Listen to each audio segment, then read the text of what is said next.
जय हिंद। आज के इस वीडियो में हम बात करेंगे आरएच फैक्टर के बारे में, जिसे रिसर्च फैक्टर भी कहते हैं।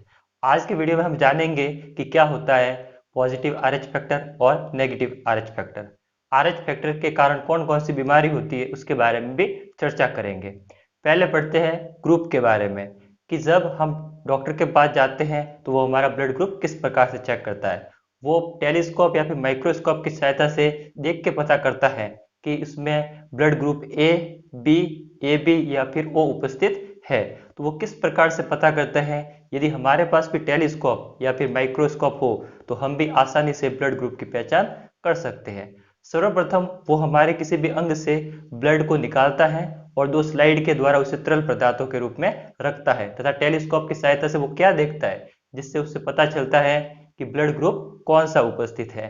तो हम जानते हैं कि जो ब्लड होते हैं उसके दो भाग होते हैं, एक होता है प्लाज्मा और एक होता है कणिकीय भाग। जो प्लाज्मा वाला भाग होता है उसमें किसी भी व्यक्ति की एंटीबॉडी बनती है, जिसे कि स्मॉल ए और स्मॉल बी के द्वारा प्रदर्शित किया जाता है। जबकि जो कणिकीय भाग होता है वो सॉलिड पार्ट होता है। उस सॉलिड पार्ट में आरबीसी, डब्ल्यूबीसी और प्लेटलेट्स होती है। जो प्लेटलेट्स होती हैं वो रक्त का थक्का बनाने के लिए सहायक होती है। जबकि जो आरबीसी होती हैं जबकि जो आरबीसी होती है वो गोलाकार होती है तथा उसके अंदर हीमोग्लोबिन पाया जाता है। हीमोग्लोबिन के कारण ही आरबीसी का रंग कैसा होता है? लाल होता है। तो इसका मतलब यह हुआ कि हमारे अंदर जो भी एंटीबॉडी बन रही है वो प्लाज्मा के कारण बनती है। जो प्लाज्मा होता है वो सॉलिड पार्ट होता है और वो पीले कलर का दिखाई देता है। जबकि जो आरबीसी होती है उसके द्वारा किसी भी ग्रुप की पहचान की जाती है। हम जानते हैं आरबीसी गोलाकार होती है। किस प्रकार से ब्लड ग्रुप की पहचान की जाती है? यदि किसी व्यक्ति का ब्लड ग्रुप ए है तो पहले उसकी आरबीसी देखी जाएगी। उसकी आरबीसी गोलाकार है तो इसका मतलब इसके अंदर ब्लड ग्रुप ए उपस्थित है। जब आरबीसी के साथ साथ जो आरबीसी वाला पार्ट होता है उसके चारों ओर कुछ इस प्रकार की त्रिभुजाकार आकृति दिखाई देती है। तो वो जब टेलीस्कोप की सहायता से देखता है तो उसे कुछ इस प्रकार की त्रिभुजाकार आकृति दिखाई देती है, जिस प्रकार वो जान सकता है कि इसके अंदर ग्रुप ए उपस्थित है। यदि किसी व्यक्ति के अंदर ग्रुप ए उपस्थित है तो उसका मतलब यह हुआ कि उसके अंदर एंटीबॉडी बी उपस्थित होगी।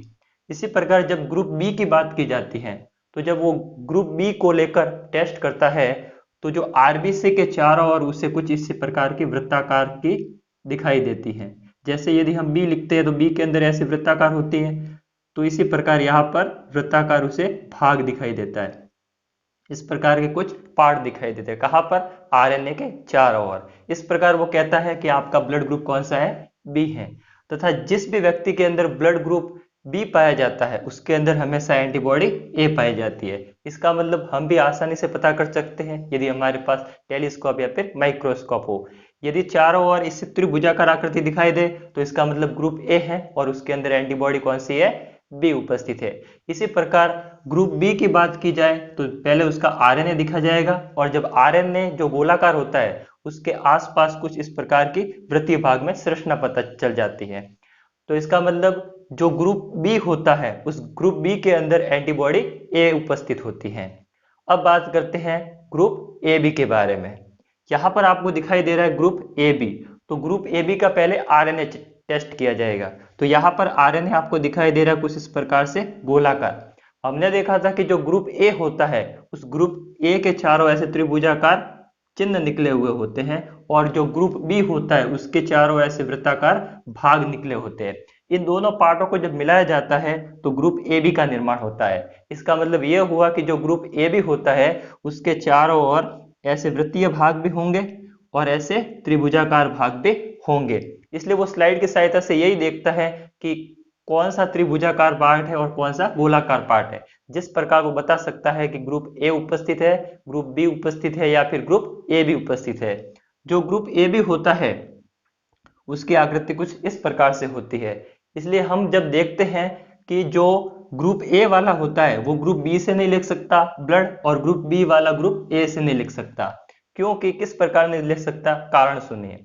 यहाँ पर हमने यदि ग्रुप ए की बात की थी तो ग्रुप ए के साथ में ऐसे त्रिभुजाकार अंग थे और उसके ऊपर ये एंटीबॉडी बी थी।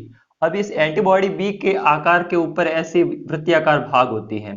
अब यहाँ पर ऐसे त्रिभुजाकार भाग क्यों नहीं है? यदि यहाँ पर ऐसा त्रिभुजाकार पार्ट होता तो जो आरबीसी वाला अंग था ये इस एंटीबॉडी के साथ में फिक्स हो जाता है यानी कि अटैच हो जाता, जिससे जो तरल का प्रवाह यानी कि ब्लड का प्रवाह रुक जाता। इसलिए कहते हैं ना कि ग्रुप ए कभी भी बी को नहीं देख सकता और बी ए को नहीं दे सकता, क्योंकि ग्रुप ए और ग्रुप आपस में टकरा जाएंगे, लेकिन जो ग्रुप बी के अंदर जो एंटीबॉडी ए है वो जाकर यहां पर जाके चिपक जाएगी, जिससे रक्त का प्रवाह रुक भी सकता है।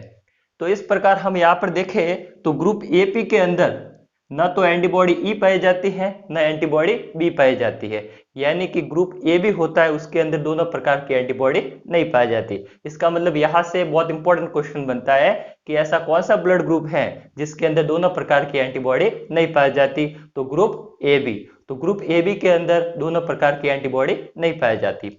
अब यदि ग्रुप ओ की बात करें तो ऐसे तो माने तो ये शून्य ही होता है, क्योंकि इसके चारों ओर किसी भी प्रकार की कोई भी स्ट्रक्चर नहीं पाई जाती, न तो ऐसे त्रिभुजाकार और न ही ऐसे वृत्ताकार, जिससे उसे ग्रुप ओ या फिर ग्रुप जीरो भी कह सकते हैं। सामान्यतः इसे जीरो ही कहते हैं।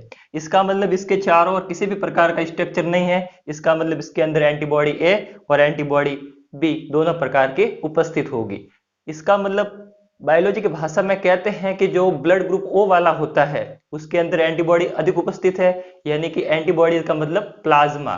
जो प्लाज्मा होता है, प्लाज्मा के अंदर ये एंटीबॉडी ए और बी उपस्थित होती हैं। जो ब्लड ग्रुप ओ होता है वो व्यक्ति कम बीमार पड़ते हैं, क्योंकि उसके अंदर एंटीबॉडी ज्यादा है। जैसे कि कोरोना का माहौल चल रहा है, तो कोरोना के माहौल में एंटीबॉडी को बढ़ाने के लिए बहुत सारे प्रोडक्ट भी आ रहे हैं जो हमारे शरीर की एंटीबॉडी को बढ़ाता है। यानी कि जो प्लाज्मा होता है वो प्लाज्मा ही एंटीबॉडी का निर्माण करता है। तो इस प्रकार जो ग्रुप ओ होता है उसके अंदर दोनों प्रकार की एंटीबॉडी पाई जाती हैं, जबकि जो ग्रुप ए भी होता है उसमें किसी भी प्रकार की कोई एंटीबॉडी नहीं पाई जाती। इस प्रकार जो सार्वत्रिक दाता और सार्वत्रिक ग्राही उसके बारे में भी हम पढ़ेंगे कि किस प्रकार कौन सा सभी को खून दे सकता है, कौन सबसे खून ले सकते हैं।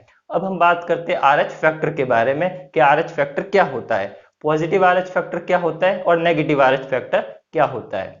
देखा जाए आरएच फैक्टर जिसे रिसर्च फैक्टर भी कहते हैं, आरएच का मतलब होता है रिसर्च फैक्टर। खोजकर्ता थे लैंडस्टीनर और विनर। जो आरएच फैक्टर की खोज की थी वो लैंडस्टीनर और विनर नामक दो वैज्ञानिकों ने की थी। इसकी जो खोज की थी वो रिसर्च मक्का का बंदर के द्वारा की गई थी।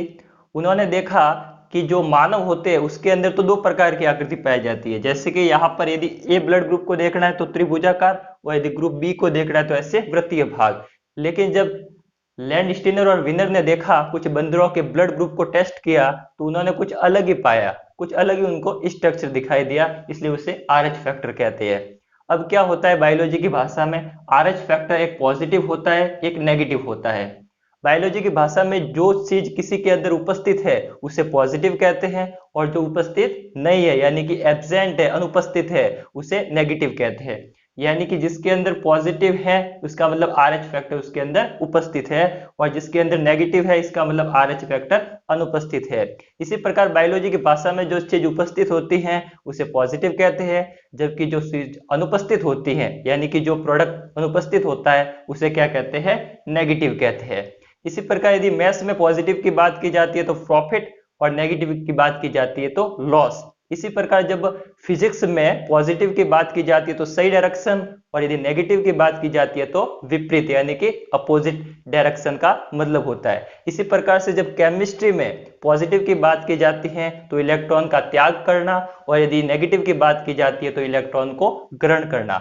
इसी प्रकार बायोलॉजी में कोई भी चीज किसी के अंदर उपस्थित है यानी कि प्रेजेंट है तो पॉजिटिव यानी कि आरएच पॉजिटिव कहा जाएगा, यानी कि कोई भी प्रोडक्ट उसके अंदर अनुपस्थित है यानी कि आरएच फैक्टर उसके अंदर अनुपस्थित है यानी कि नहीं है, तो इसे क्या कहेंगे, आरएच नेगेटिव कहेंगे। जैसे कि देखा जाए तो आपको मैं यदि कहूं कि ये वाली आरबीसी है, ये आरबीसी ए है, और ये मैंने भी आरबीसी क्या बना दी, बी बना दी। अब आप बता सकते हो कि ये ब्लड ग्रुप बनाए हैं तो ए के चारों ओर किस प्रकार की आकृति होगी, कुछ इस प्रकार की होगी, जिससे वो पता चल जाएंगे कि कौन सा ब्लड ग्रुप है। इसी प्रकार यदि बी के बारे में बात करेगा तो उसके चारों ओर कुछ इस प्रकार की आकृति पाई जाएगी, जिससे वो पता चल पाएगा कि कौन सा उसमें उपस्थित है और कौन सा नहीं है। इसी प्रकार यदि ब्लड ग्रुप ए की बात की जाती है तो उसमें जो एंटीबॉडी पाई जाती है वो स्मॉल जो एंटीबॉडी इसमें पाई जाती है वो एंटीबॉडी कौन सी पाई जाती है, स्मॉल बी, जबकि इसमें स्मॉल ए पाई जाती है। इसी प्रकार जो लैंडस्टीनर और विनर वैज्ञानिक थे, उन्होंने जब बंदर के रक्त को लिया तथा स्लाइड के ऊपर देखा तो कुछ में इस प्रकार की आकृति प्राप्त की उसने, कुछ प्रकार न तो ये स्ट्रक्चर प्राप्त हुआ न ये स्ट्रक्चर प्राप्त हुआ, उसको ये वाला रेक्टेंगल वाला पार्ट स्टार्ट हुआ। उसने बहुत सारे बंदरों के ब्लड ग्रुप निकाले और ये वाले पार्ट निकालने की कोशिश की, लेकिन कुछ बंदर ऐसे थे जिसमें ये वाला पार्ट उपस्थित था और कुछ बंदर ऐसे भी थे जिसमें ये वाला पार्ट उपस्थित नहीं था। उसने ये धारणा बताई कि जिसके अंदर ये वाला पार्ट उपस्थित था, जो रिचस मकाका बंदर थे, उसमें से जब उसने रिचर्च करके बताई, बहुत सारे बंदरों को इकट्ठा करके उनका ब्लड ग्रुप इकट्ठा किया तथा यह पता लगाया कि ये वाला पार्ट यानी कि ये वाला स्ट्रक्चर जिस भी व्यक्ति के अंदर उपस्थित था उसे RH पॉजिटिव कहा और जिसके अंदर अनुपस्थित था उसे RH नेगेटिव कहा। इस प्रकार उसने RH पॉजिटिव और RH नेगेटिव की बात कही। मेरे ख्याल से आप समझ चुके होंगे कि किस प्रकार RH पॉजिटिव और RH नेगेटिव की बात करते हैं। एक हम यहाँ पर एग्जाम्पल लेते हैं जिसके द्वारा आपको और भी क्लियर हो जाएगा। एक एग्जाम्पल लेते हैं, जैसे कि माना कि मेरा ब्लड ग्रुप कौन सा है, O पॉजिटिव है, तो O पॉजिटिव के लिए किस प्रकार का स्ट्रक्चर बनेगा देखते हैं। यानी कि देखा जाए तो यहाँ पर O पॉजिटिव है, कौन सा है, O पॉजिटिव। यदि O पॉजिटिव के स्ट्रक्चर की बात की जाए तो हम जानते हैं कि O पॉजिटिव यानी कि पहले उसका RNA बनाएंगे, तो पहले उसका RNA बना दिया हमने, ये RNA बना दिया, यानी कि ये क्या है, O पॉजिटिव की बात कर रहे हैं। अब हमें पता है कि ब्लड ग्रुप O होता है, उसके चार और किसी भी प्रकार का कोई भी स्ट्रक्चर नहीं पाया जाता है, जैसे कि हमने यहाँ पर बात की थी। उसके अंदर दोनों प्रकार की एंटीबॉडीज पाई जाती है, एंटीबॉडी A और एंटीबॉडी B। इसका मतलब यहाँ तक तो सही है। अब बात करता है O पॉजिटिव के बारे में। O पॉजिटिव के बारे में इसका मतलब RH पॉजिटिव उसके अंदर उपस्थित है, तो O पॉजिटिव उपस्थित है, इसका मतलब उसके चारों ओर ये वाला स्ट्रक्चर बनेगा, ये वाला रेक्टेंगल टाइप में स्ट्रक्चर बनेगा। तो इस प्रकार ये पता कर सकते हैं कि RH पॉजिटिव और RH नेगेटिव क्या होता है। तो इस प्रकार ये RH पॉजिटिव और RH नेगेटिव पता करेंगे। यहाँ पर लिख सकते हैं कि यहाँ पर O पॉजिटिव RH पॉजिटिव उपस्थित होगा, RH कैसा होगा, पॉजिटिव होगा। इस प्रकार आप भी वीडियो को पॉज करके अपने अपने जो ब्लड ग्रुप है उसका स्ट्रक्चर भी बढ़ा सकते हैं। तो इसी प्रकार आप समझ चुके होंगे कि RH पॉजिटिव RH नेगेटिव क्या होता है। यानी कि पहले तो बात यह करें कि RH का मतलब क्या होता है, रिसस फैक्टर होता है। रिसस फैक्टर नाम क्यों दिया, क्योंकि जो आपके पास में ये खोजकर्ता कौन थे, लैंडस्टीनर और विनर थे। रिसस मकाका बंदर के द्वारा कुछ ऐसे भी गुणधर्म देखे गए जो कि ब्लड ग्रुप किसी में उपस्थित नहीं थे, तो उसने देखा कि कुछ ऐसे गुणधर्म जो किसी भी व्यक्ति में उपस्थित है उसे RH पॉजिटिव कहा, जबकि जो गुणधर्म उसके अंदर अनुपस्थित है उसे RH नेगेटिव कहा। इस प्रकार RH फैक्टर की खोजकर्ता कौन थे, लैंडस्टीनर और विनर। तो इस हिसाब से आप समझ चुके होंगे कि किस प्रकार RH फैक्टर की पहचान की जाती है तथा डॉक्टर ब्लड ग्रुप की भी पहचान करता है। तो आप क्या काम कीजिए, इसका स्क्रीनशॉट भी ले सकते हो और आप इसको बना भी सकते हो कि किस प्रकार से RH फैक्टर की पहचान की जाती है। आगे हम पढ़ेंगे कि कौन सा सार्वत्रिक दाता और कौन सा सार्वत्रिक ग्राही होता है। तो इस हिसाब आप ब्लड ग्रुप और RH फैक्टर के बारे में समझ चुके हैं। अब हम बात करेंगे सार्वत्रिक दाता और सार्वत्रिक ग्राही के बारे में कि कौन सार्वत्रिक दाता होता है और कौन सार्वत्रिक ग्राही होते हैं। तो चलिए पढ़ते हैं। देखो जरा, यदि बायोलॉजी में देखा जाए तो सार्वत्रिक दाता O नेगेटिव होता है, यानी कि जो डोनर होगा वो कौन सा होगा, O नेगेटिव। ये कई बार क्वेश्चन पूछा गया है कि जो ब्लड ग्रुप होते हैं उसमें से डोनर यानी कि सार्वत्रिक दाता का काम कौन कर सकता है, तो सिंपल सा है, O नेगेटिव। O नेगेटिव वाला किसी को भी ब्लड ग्रुप डोनेट कर सकता है, चाहे उसका कोई भी ब्लड ग्रुप हो, उसका ब्लड ग्रुप नहीं देखा जाएगा क्योंकि उसके पास सार्वत्रिक दाता का काम कौन करेगा, O नेगेटिव। इसी प्रकार यदि देखा जाए कि रिसीवर का काम कौन करेगा, तो सार्वत्रिक ग्राही, सार्वत्रिक ग्राही के तौर पर AB पॉजिटिव काम में आएगा।